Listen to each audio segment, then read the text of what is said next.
आप सबको हैप्पी साबत।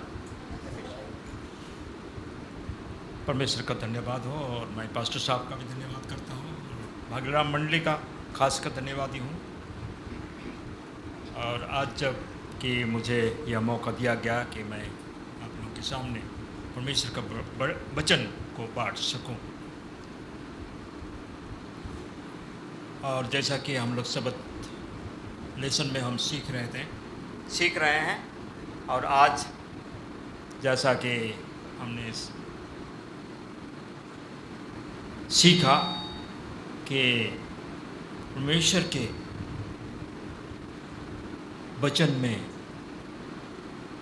बलवंत बनो और उसके सारे शास्त्र पहन लो कि हमें उस लड़ाई में जो अच्छाई और बुराई का जो युद्ध है उसमें हम खड़े होकर शैतान का सामना कर सकें, क्योंकि हम जब जीत हासिल करेंगे तो परमेश्वर के साथ जो हमारा राजा है, जो पहले ही उसने कुचल डाला है शैतान को, जैसा हमने सुना सीखा, जब वो आएगा उस महिमा के साथ हम उसके राज में प्रवेश करने सकेंगे। आइए हम परमेश्वर से छोटी सी प्रार्थना करना चाहता हूँ। स्वर्गीय महान पिता परमेश्वर, धन्यवाद करते हैं प्रभु जी इस सुंदर अवसर और मौका के लिए तो हमारे जीवन में दिया है। और जब इस समय मैं तेरे वचन को बांटने जा रहा हूँ प्रभु जी, मुझे सुबुद्धि ज्ञान और समझ दे कि हर वचन जो मैं बोलूं वो तेरे द्वारा हो और हम सब आशीषित हों। हमारे मन, आत्मा, विश्वास और समझ की रखवाली कर और अपनी सुरक्षा कवच में बांध कि हम तुझ में बने रहें और स्वर्ग राज के लिए तैयार हो सकें। गुनाह गलती को माफ कर। ये सब कुछ मांगते हैं तेरे बेटे यीशु के नाम में, आमीन।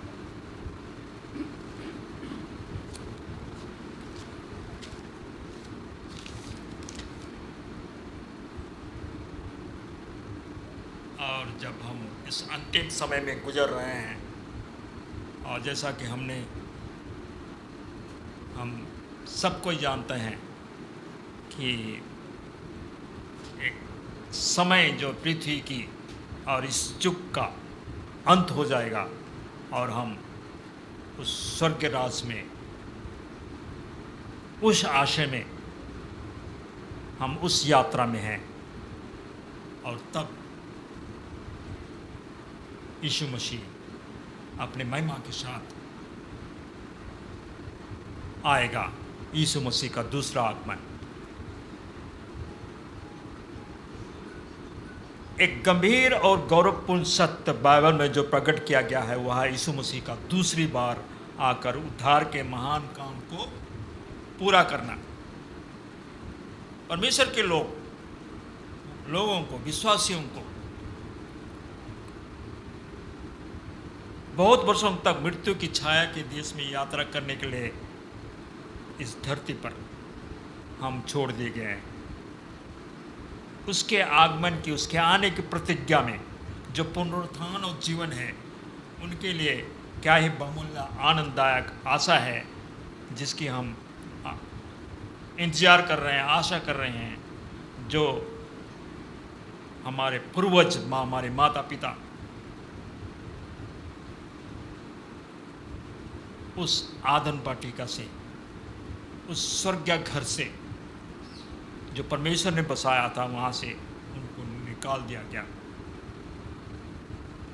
और उन्हें फिर से अपने घर में रहने के लिए लेने आएगा। और हम सब उसके इंतजार में हैं और उसकी तैयारी में हैं। पवित्र शास्त्र बाइबल जो है उसका सिद्धांत का सार जो है, जिसको हम पढ़ते हैं बाइबल, वो उसके जो सार है यीशु मसीह का दूसरा आगमन। जिस दिन पहले दंपति हमारे आदि माता, जैसे मैंने कहा, आदिम वाटिका से बाहर रखे थे, तब से ही विश्वास की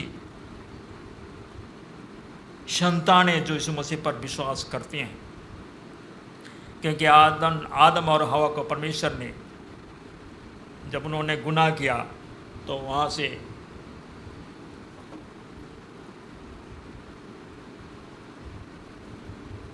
निकाल दिया गया, लेकिन परमेश्वर ने उनको बताया, सिखाया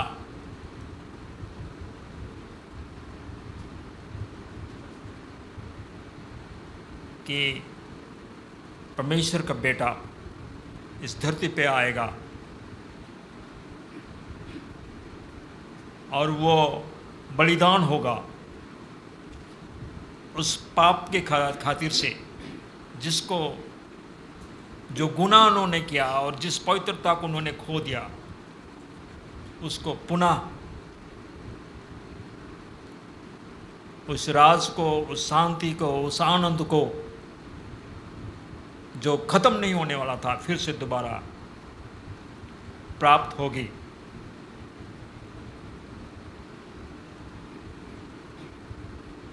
आदम हवा दुखी मन से अपने कदम आदम वाटिका में से बाहर रखे थे, तब से विश्वास की संतानें प्रतिज्ञा के हुए मसीह के आने की प्रतीक्षा कर रही है, और हम सब प्रतीक्षा कर रहे हैं, हम उसके संतान हैं, कि वह नाश करने वाली शक्ति को खत्म करे और फिर से वह खोया हुआ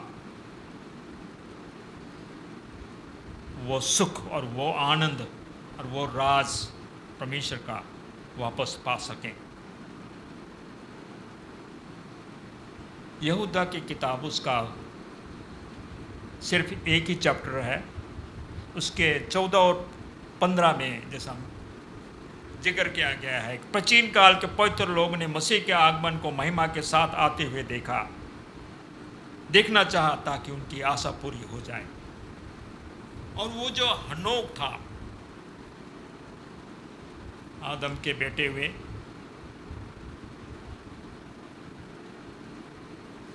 काइन और हाबिल घात किया गया, उसके बाद सेत, उसके बाद संतानें आई, और 7वीं पीढ़ी हम जानते हैं हनोक। वो 7वीं पीढ़ी का जो व्यक्ति था वो भी परिवार वाला था, और इस धरती पे उसने 365 साल तक उसकी आयु, जैसा बाइबल में जिक्र किया गया है, वो इस धरती पे रहते हुए अपने पारिवारिक जीवन को बिताते हुए चला, लेकिन वो परमेश्वर के साथ साथ चला। और उसके बाद बाइबल बताती है कि वो लोप हो गया, क्योंकि परमेश्वर ने उसको उठा लिया और वो जिंदा उठा लिया गया।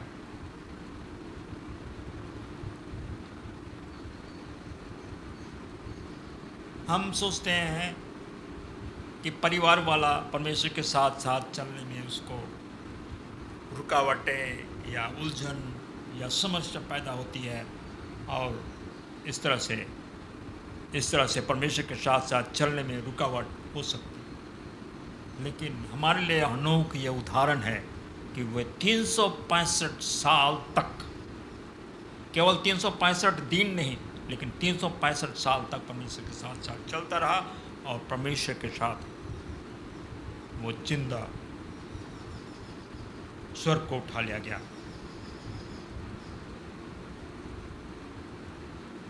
उसको यह दर्शन मिला कि भविष्य में यीशु मसीह त्राण करता आ रहा है। उस हनोक पवित्र जन को, संत को, संत नहीं कहेंगे उनको, जन को, उसने घोषणा किया कि देखो प्रभु लाखों संतों के साथ, पवित्रों के साथ न्याय करने आ रहा है। ये पहली घोषणा उसने, हनोक ने, इस धरती पर की। फिर से आने की प्रतिज्ञा यीशु मसीह जैसे यूहन्ना की किताब 14 अध्याय उसका 3, हम बहुत को इस बात को शायद मुखस्त जानते हैं कि यीशु मसीह दोबारा आने वाला है। कहता है तुम्हारा मन व्याकुल ना हो, परमेश्वर पर विश्वास रखो और मुझ पर भी विश्वास रखो।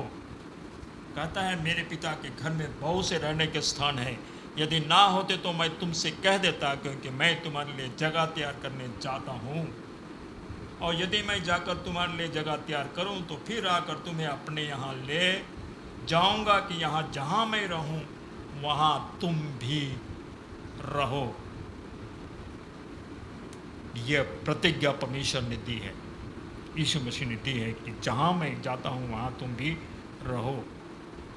ये निश्चित है कि यीशु मसीह दोबारा आएगा। जिस तरह से आदम हवा को वहाँ से निष्कासित किया गया और उस यात्रा के बाद और जिसकी लड़ाई हमें इस दुनिया में रहते हुए करते हुए आगे बढ़ना है, और जब हम उस मुकाम तक पहुँचेंगे यीशु मसीह दोबारा आएगा और हम लेने आएंगे। और ये हमें विश्वास दिलाता है और हमें व्याकुल ना होने के लिए और विश्वास रखने के लिए बार बार चिताता है कि मुझ पर भी विश्वास रखो। परमेश्वर पर विश्वास रखते हो तो मुझ पर भी विश्वास रखो।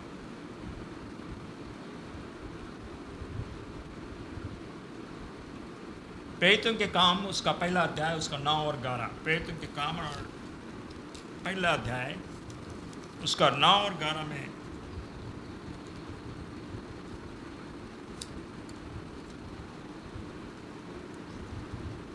यहाँ दिया है कि यीशु मसीह कैसे आएगा, किस तरह से। वह यह कहकर उनके देखते देखते ऊपर उठा लिया गया। कब? जब स्वर्गवाहन के रोज देखते देखते ऊपर उठा लिया गया और बादल ने उससे उनके आंखों से छिपा लिया। उसके जाते समय जब वे आकाश की ओर ताक रहे थे तो देखो 2 पुरुष श्वेत वस्त्र पहने हुए उनके पास आ खड़े हुए और उनसे कहा, हे गलीली पुरुष हो, तुम क्यों खड़े आकाश की ओर देख रहे हो? यही यीशु जिसको तुमने क्रूस पर चढ़ा दिया था, तीसरे दिन जी उठा। और यही यीशु जो तुम्हारे पास से स्वर्ग पर उठा लिया गया है, जिस रीति से तुमने उसे स्वर्ग को जाते देखा है, उसी रीति से जैसा है, जैसा लोगों को दिखाई दिया शरीर में, लेकिन वो स्वर्गीय शरीर था, वे अविनाशी शरीर था। जिस रीति से तुमने स्वर्ग को जाते देखा है उसी रीति से वह फिर आएगा।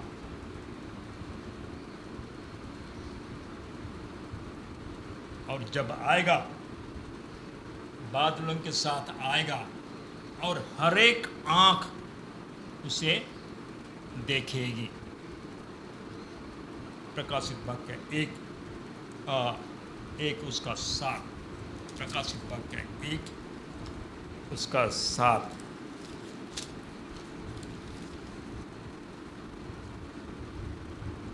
देखो वह बादलों के साथ आने वाला है और हर एक आंख उसे देखेगी, वरन जिन्होंने उसे बेधा था वे भी उसे देखेंगे और पृथ्वी के सारे कुल उसके कारण छाती पीटेंगे। हाँ, आमीन।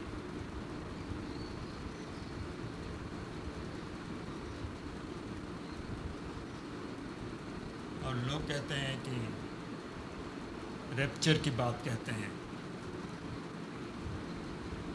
जब यीशु मसीह का आना होगा तो धर्मी जन होंगे और 2 जन घर में हैं तो एक जन जो धर्मी है वो उठा लिया जाएगा।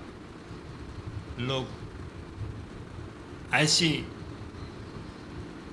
कहानी, ऐसी बातें लोगों को बताते हैं और सिखाते हैं, लेकिन बाइबल साफ कहती है कि हर एक आंख उसे देखेगी।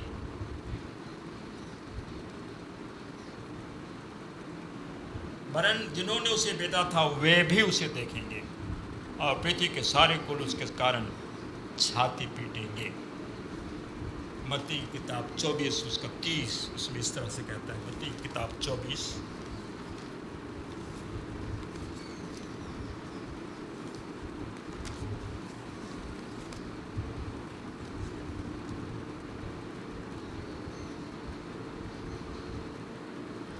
उन दिनों के क्लेश के तुरंत बाद सूरज अंधियारा हो जाएगा। मनुष्य के पुत्र का पुनरागमन में दिया है। उन दिनों के क्लेश के तुरंत बाद सूरज अंधियारा हो जाएगा और चंद्रमा का प्रकाश जाता रहेगा और तारे आकाश से गिर पड़ेंगे और आकाश की शक्तियां हिल जाएंगी। तब मनुष्य के पुत्र का चिन्ह आकाश में दिखाई देगा और तब पृथ्वी के सब कुलों के लोग छाती पीटेंगे और मनुष्य के पुत्र को बड़ी सामर्थ और आश्चर्य के साथ आकाश के बादलों पर आते देखेंगे। यीशु मसीह दोबारा आएगा लेने। उसकी मसीह की महिमा, उसका मुख सूरज के समान और वस्त्र ज्योति के समान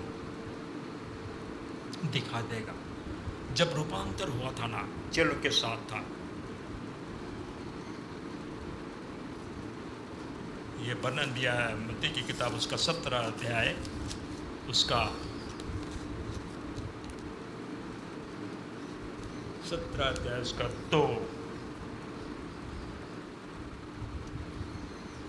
यहाँ 1 में दिया है। 6 दिन के बाद यीशु ने पतरस और याकूब और उसके भाई यूहन्ना को साथ लिया और उन्हें एकांत में किसी पहाड़ पर ले गया। और तब क्या हुआ, वहाँ उनके सामने यीशु मसीह का रूपांतर हो गया, रूप चेंज हो गया, अंतर हो गया। जो उनके साथ था वहाँ पे साथ यीशु था, लेकिन वहाँ यीशु नहीं है, वो अलग दिखाई दे रहा है दूर पहाड़ पे। और उसका मुंह सूर्य के समान चमका। जब यीशु मसीह आएगा उसका मुंह हम जैसा हम एक दूसरे को देख पाते हैं ऐसा नहीं, मगर सूर्य को जब हम देखते हैं तो हमारी आंखें चौंधा जाती है, उतना चमकदार भयंकर होगा। और हम अपनी आंखों से यूं इस आंखों से हम नहीं देख पाएंगे, पर परमेश्वर जब आएगा तो हमें भी वो सामर्थ्य देगा कि हम उसकी ज्वाला को, उस उजाला को, उसकी चमक को हम देख पाएंगे। उसका मुँह सूरज के समान चमका और उसका वस्त्र ज्योति के समान उजला था।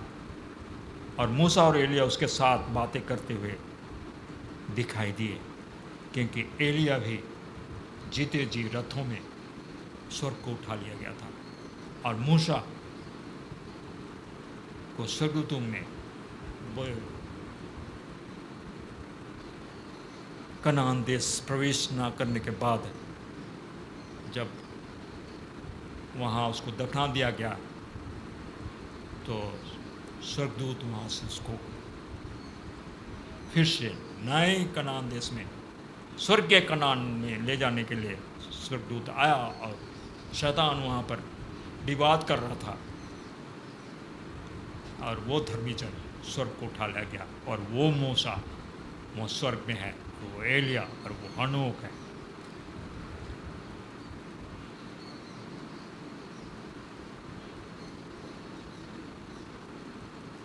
यह स्केल में कहता है पिता की महिमा मेघ धनुष के समान है। मेघ धनुष जिसको मेघ हिंदी में तो उसको इंद्रधनुष, मेघ मीन्स बादल, इंद्र मीन्स इंद्र भी पानी है, इंद्र भी बादल है, इसलिए इंद्रधनुष। लेकिन लोगों के समझ में इंद्र हिंदुस्तानी अगर ये के अनुसार वो देवता का नाम इंद्र, लेकिन प्रकृति को लोग उसकी पूजा करते हैं, क्रिएशन को। लेकिन परमेश्वर हमारा तो वो खुद क्रिएटर है जिसने बनाया। परमेश्वर की महिमा दुष्टों को भस्म करने वाली आग है। निर्गमन की किताब 24 अध्याय उसमें इस तरह से वर्णन करता है। निर्गमन की किताब 24 अध्याय।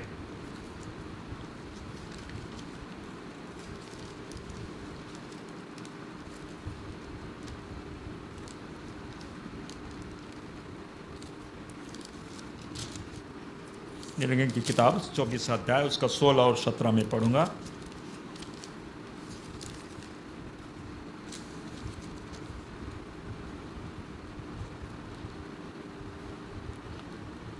मूसा जब सीनै पर्वत पर उसको परमेश्वर ने बुलाया, यहाँ 12 से दिया है कि पहाड़ पर मेरे पास चढ़ा, यहोवा ने मूसा से कहा, और वहीं रहा, और मैं तुझे पत्थर के पट्टियाँ और अपनी लिखी हुई व्यवस्था और आज्ञा दूंगा कि तू उनको सिखाए। तब मूसा यहोशू नामक अपने सेवक समेत परमेश्वर के पर्वत पर चढ़ गया, और वही यहोशू जो मूसा के मरने के बाद यहोशू ने लीड किया। और पुण्यों से वह यह कहा गया, जब तक हम तुम्हारे पास फिर ना आए तब तक तुम यहीं हमारी बाट जोहते रहो। और सुनो, हारून और हूर तुम्हारे संग है, यदि किसी का मुकदमा हो तो उन्हीं के पास जाए। तब मूसा पर्वत पर चढ़ गया और बादल ने पर्वत को छा लिया। तब यहोवा के तेज ने सीनै पर्वत पर निवास किया, और वह बादल उस पर 6 दिन तक छाया रहा।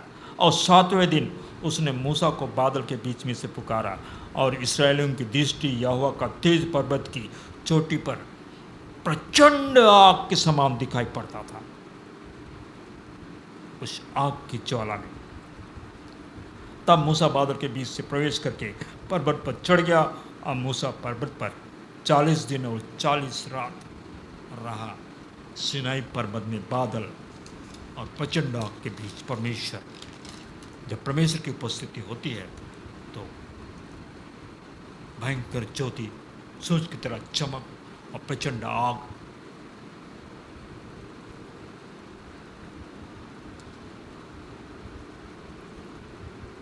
के साथ परमेश्वर दोबारा आएगा, और सभी स्वर्गदूत मसीह के साथ आएंगे। मत्ती की किताब उसमें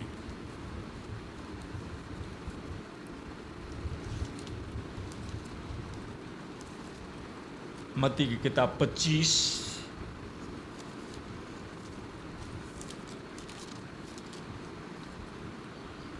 उसका 31 और 32। जब मनुष्य का पुत्र अपनी महिमा में आएगा और सब स्वर्गदूत उसके साथ आएंगे, तो वह अपनी महिमा के सिंहासन पर विराजमान होगा, और सब जातियां उसके सामने इकट्ठा की जाएंगी। और जैसे चरवाहा भेड़ों को बकरियों से अलग कर देता है, वैसे ही वह उन्हें एक दूसरे से अलग करेगा। शख्स के साथ आएगा। और तब क्या होगा? जो मसीह के साथ नहीं है, प्रकाशित वाक्य 6 उसका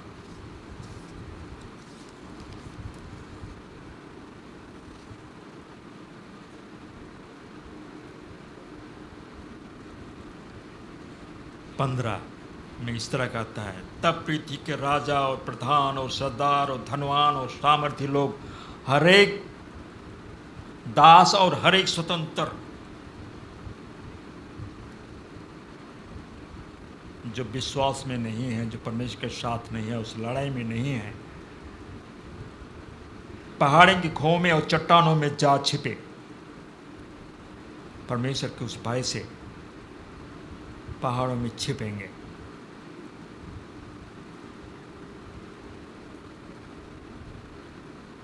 कहीं हमारी अवस्था ना हो, अगर हम जैसा लेसन स्टडी में हम परमेश्वर के उस अस्त्र को, शास्त्र को, उस टोप को, उस झेलम को, उस कमर कस को, उस पेटी को और उस जूती को, जो आज के वचन में जैसा हमने सीखा, अगर हम धारण नहीं करते हैं और शैतान का सामना नहीं करते हैं तो नहीं कर पाएंगे। और हमारी जीत नहीं होगी। अगर जीत नहीं होगी तो हमारी हालत ऐसी होगी, हम पहाड़ों से कहेंगे कि हमें ढक लो। हम आगे पढ़ेंगे दूसरा थिस्सलुनीकि एक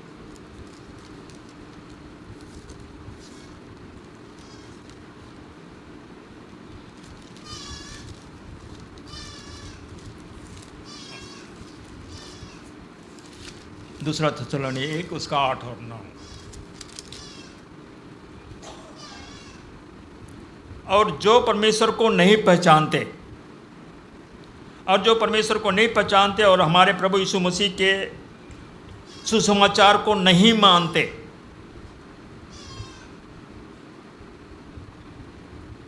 हम लोग सुनते तो हैं, पढ़ते तो हैं,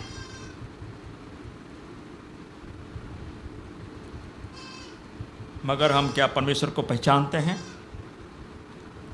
लिखा है जो परमेश्वर को नहीं पहचानते और प्रभु यीशु के सुसमाचार को नहीं मानते, उसके अनुसार नहीं चलते, इसका मतलब हम प्रभु यीशु सुसमाचार को नहीं मानते।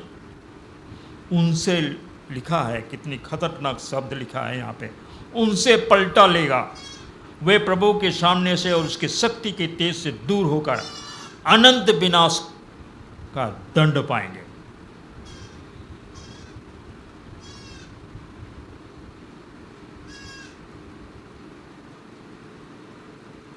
और यह उस दिन होगा जब वह अपने पवित्र लोगों में महिमा पाने और सब विश्वास करने वालों में आशीष का कारण होने को आएगा, क्योंकि तुमने हमारी गवाही पर विश्वास किया।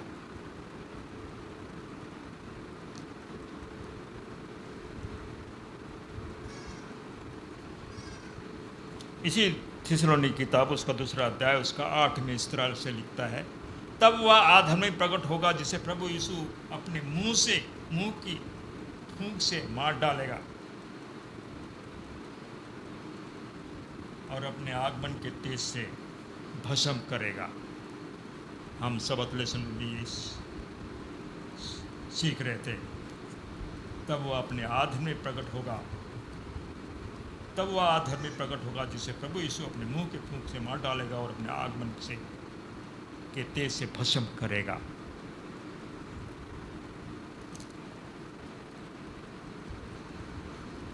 हम अगला देखेंगे यिर्मयाह की किताब उसका 25 अध्याय।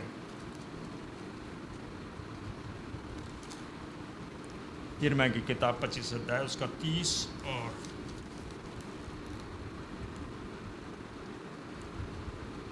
और 33।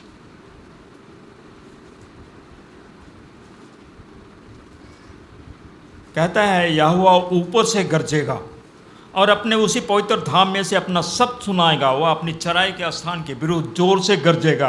वह पृथ्वी के सारे निवासियों के विरुद्ध भी दाख लताड़ने वालों के समान ललकारेगा।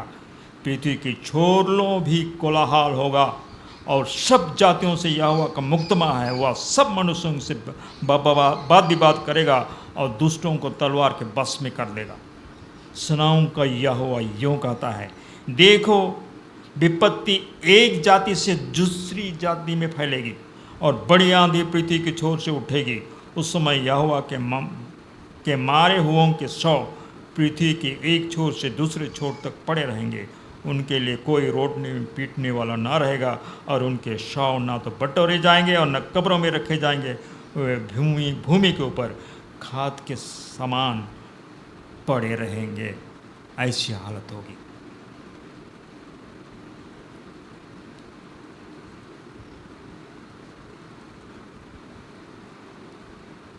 और हम अब तक कैसे परमेश्वर के साथ हमारा रिश्ता कैसा है,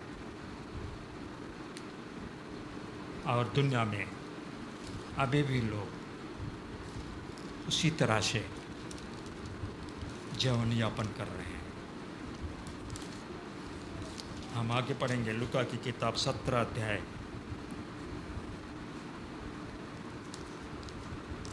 उसका 26। वैसे ही मनुष्य के पुत्र के दिनों में भी होगा। जिस दिन तक नूह जहाज पर ना चढ़ा उस दिन तक लोग खाते पीते थे और उनमें विवाह होते थे। इधर नूह जहाज बना रहा है, प्रचार कर रहा है, सुधर जाओ, सुधर जाओ, मन फिराओ। लोग उसका मजाक उड़ा रहे थे।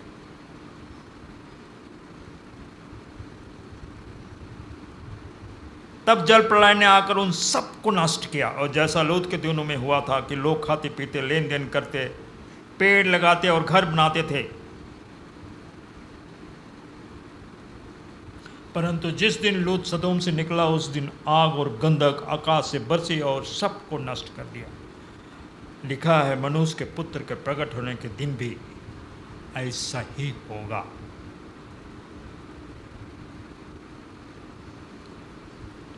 उनके लिए कोई भय नहीं जो यीशु के खोजी हैं, जो यीशु को खोजता है, ढूंढता है। उनके लिए कोई भय नहीं। मत्ती की किताब 28 और उसका 5, जब यीशु मसीह जी उठा तो स्त्रियां उसे ढूंढने के लिए कब्र में गई।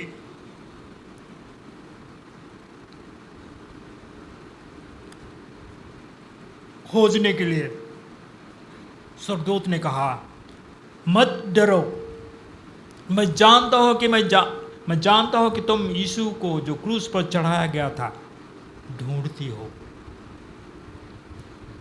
हम ढूंढते हैं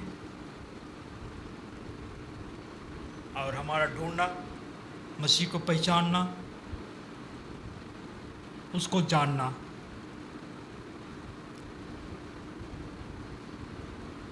हमारे लिए बाइबल दिया गया है।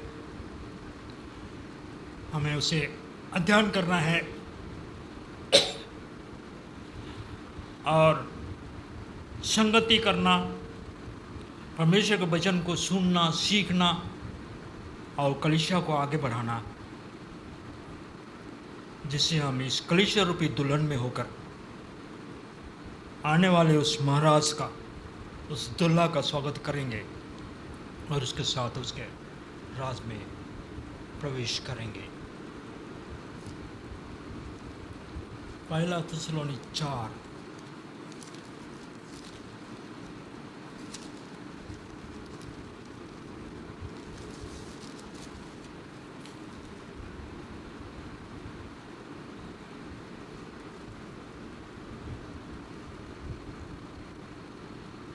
क्योंकि प्रभु आप ही स्वर्ग से उतरेगा, उस समय ललकार और प्रधान दूत शब्द सुनाई देगा और परमेश्वर की तुरही फूंकी जाएगी और जो मसीह में मरे हैं वह पहले जी उठेंगे।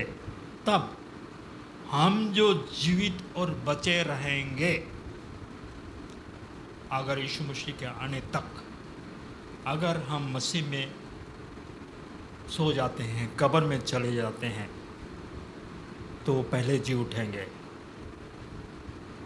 और अगर हमारे जीते जी यीशु मसीह का आना हो जाता है तो हम जो जीवित और बचे रहेंगे उनके साथ बादलों पर उठा लिए जाएंगे कि हवा में प्रभु से मिले, और इसी रीति से हम सदा प्रभु के साथ रहेंगे। ये परमेश्वर का वचन कहता है और हमें चिताता है। इस प्रकार इन बातों से एक दूसरे को शांति दिया करो। उस समय धर्मी अपने पिता के राज में सूरज के समान चमकेंगे। हम लास्ट में पढ़ेंगे लूका की किताब 21वां अध्याय।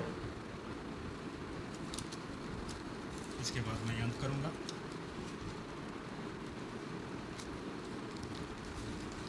चौंतीस और 36। जागते रहो, इसलिए सावधान रहो, ऐसा ना हो कि तुम्हारे मन खुमार और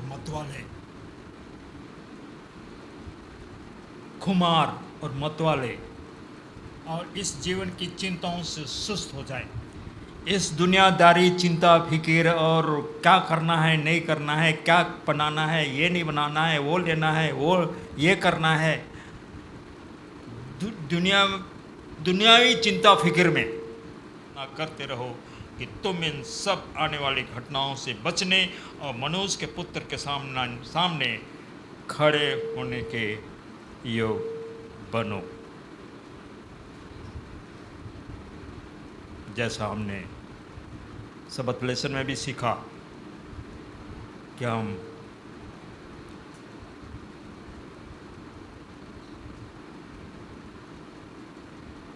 शैतान का सामना करते हुए जब यीशु मसीह आएगा, हम मनुष्य के पुत्र के सामने खड़े होने के योग बन सकेंगे। परमेश्वर हम सबकी सहायता और मदद करे, हमारी अगुवाई करे और कि हम उसमें बने रहें। आइए हम अपने सिरों को जगाएं। स्वर्गीय पिता परमेश्वर, धन्यवाद करते हैं इस संदेश के लिए जो तू हमारे जीवन में दिया है प्रभु जी। हम तेरे आने के बाद हम जब जोते हैं तो हमारे साथ हो और हमारी सहायता कर, मदद कर कि जब तू महिमा के साथ आएगा हम तेरे सामने खड़े हो सकें और स्वर्गराज में सहभागी होने के योग बन सकें। ऐसे सामर्थ्य और बुद्धि और ज्ञान और अनुग्रह तू दान कर, मांगते हैं तेरे बेटे यीशु के नाम में, आमीन।